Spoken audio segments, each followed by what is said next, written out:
What's up mga bilog? Another day, another build ulit ng arcade machine natin. Kaya tapos na itong 6-bit arcade, tinetesting ko na lang bago ito deliver para pagdating sa client na rin, okay yung unit. Tara, samahan niya ako sa day 35 and 36 ng daily vlog ko. After na ma-assemble yung unit, nag-relax muna tayo konti at nagpabebet ng anak ko para suklayan yung buhok kong kulot. Waiting na lang kami sa Lalamove para i-pick up tong unit dahil binalot na namin ni bro. Ang wala pang Lalamove, nag-prepare muna kami ng bagong sticker para dun sa bagong lineup. Itong Mario tsaka Marvel design. Mabuti naman at medyo naging maluwag na dun sa sala ko para next batch na uli.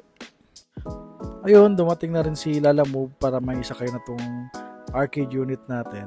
Medyo mabigat kasi ito at malaki, lalo na pagka binuhat mo. Kailangan siguro mga 3 tao. Kita nyo naman sa video na lagpas tao din siya kasi 6 feet yung height niya.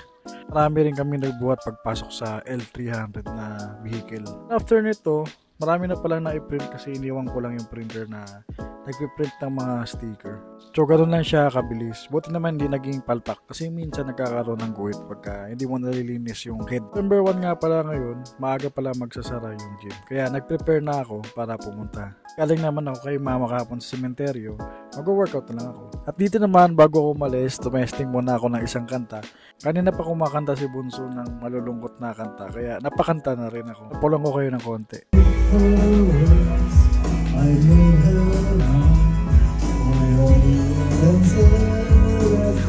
O diba, lupit ni Kabilog kumanta?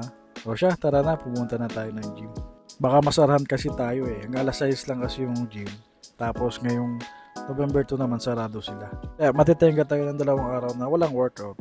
Kaya advice sa akin ni coach na mag-jogging lang ako or maglakad 30 to 40 minutes a day. At ayan, ang bilis natin makarating dito sa gym.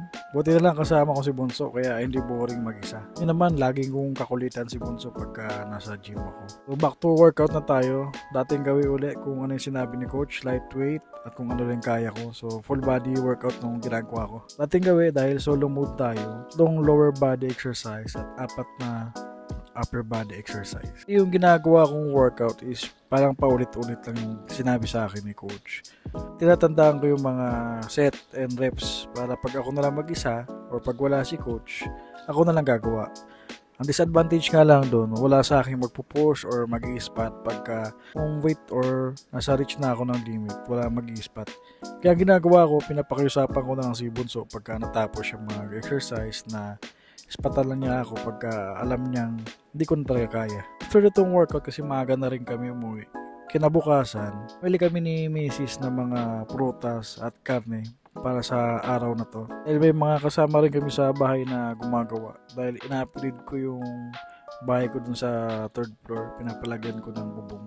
Naghahanda kami ng uulamin ngayong tanghalian para sa kanila. Para isang gastusan na lang. At ito, hinihintay ko na lang si Mrs. mamili ng prutas para maya-maya is makauwi na kami. May tinatapos kami ni bro na unit itong 2 Mario tsaka Marvel. Ito yung nakita nyo kahapon na print ko na sticker. So kailangan namin tapusin today. At ito na yung 3rd floor na sinasabi ko kanina. Ilalagyan nila na tubular. Naka-framing sa bubong niya. Kaya ko dun sa 3rd floor, pag-check sa kanila, binalagyan ko si bro kung ano yung status ng arcade. Pagdating naman sa hapon, at ayan, nailagay na pala nila yung mga railings para doon sa bubong. Ayan, nakaporma na. Check namin ni bro. Tapos lang kasi namin kumain eh. So, natapos na pala yung 2 unit pagbaba ko. Kasi hindi ko na si bro kanina doon para mag-assemble. So, controller na lang yung ilalagay na. At itong 2 nangungulit kanina pa. Taway ko baka masagi yung mga ginagawa ni bro. Ipagharutan yung mga bata sa tita nila kakagising lang. At dahil mag-alas 3 na pala, nagpabili si Bunso ng pansit palabok.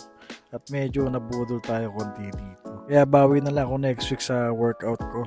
So ayan si bro, yan yung last part na ginagawa namin sa arcade machine. So paglalagay ng controller. Pagka nabuo na mismo. So madali na lang yan, re-wiring na lang. At ito na tayo sa 3rd floor ko, ano yung naging final touch. Kasi natapos na rin at umuwi na yung mga tropa natin. Bukas naman para lagyan ng mga paring para doon sa pagkakapitan ng plain sheet.